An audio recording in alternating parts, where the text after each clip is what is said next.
Well, you're asking the question because you already know the answer. Man, it was really, really tough when I first started because I actually started while they were still in Tampa.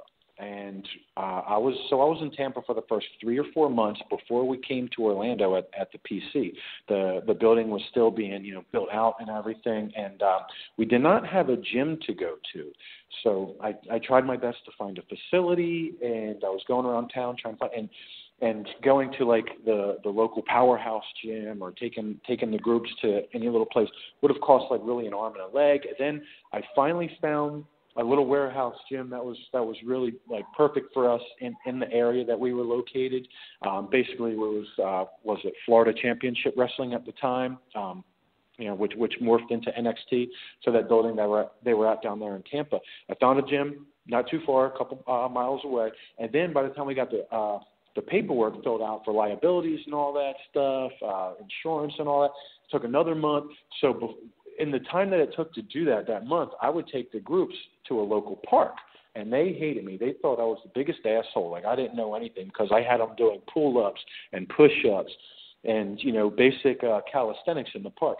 I had a little car at the time that I had a little Kia at the time that I loaded up with hundreds of pounds of kettlebells that I had my own little weights, kettlebells and some sandbags. And this little Kia was riding dirty. Like it was just scraping along the ground because as I would take it from my apartment to the park, and I'd have some of the guys help me unload it, and they're like, "This stupid shit," like.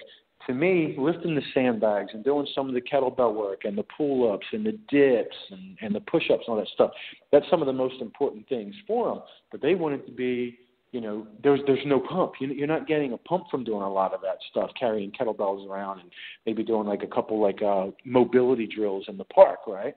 They just felt goofy and they didn't buy into anything. And there were a few guys that loved it. They're like, "You mean we're getting paid to just work out in the park for an hour, catching some sun?"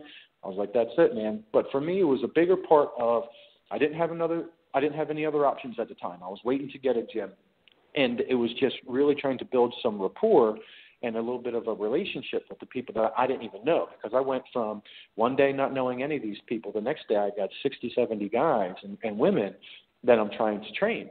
So a lot of it was just trying to, talk to them, meet them, get to know them, and find out, about them, learn about them. So I had to spend some time with them. I'd go and I'd watch their practices, and I could talk to them a little bit there, but taking them out to the park and kind of seeing their work ethic. And you talk about character. Character is a lot about, how do they respond in an uncomfortable situation? There's lots of different definitions, people will use on memes for like, what is character and this and that. But to me, you put somebody in an uncomfortable position and see how they respond. And it was very uncomfortable. It was, Tampa in the, late spring, almost summer, and outside, doing exercises they didn't feel like doing, in the grass, whatever. It might have been early, it might have been later in the day, and I'd get a lot of guys bitching and moaning. So until we got to the gym and I could do some other things that they were more comfortable with, it was a really hard sell at first. I just it was like walking into the lion's den, and they just wanted to eat me up. And then you have the fact that pretty much everybody was bigger than me.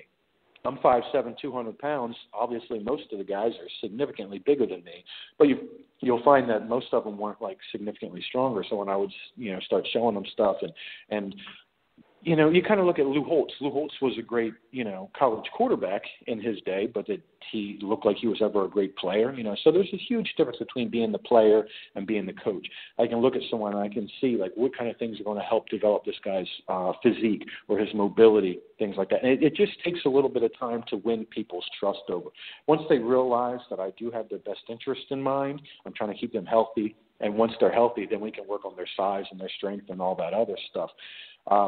But yeah, it was really hard to sell at first, getting a lot of people to buy in, and of course, the majority of them, they're there for a reason. They don't hire people that look like absolute shit. For the most part, like 99 out of 100 people that they hire, they already have amazing looking bodies. The divas are coming in. Most of them are like models or whatever. If you look at them. So they're already, the girls are already hot. The guys are already very good looking studs.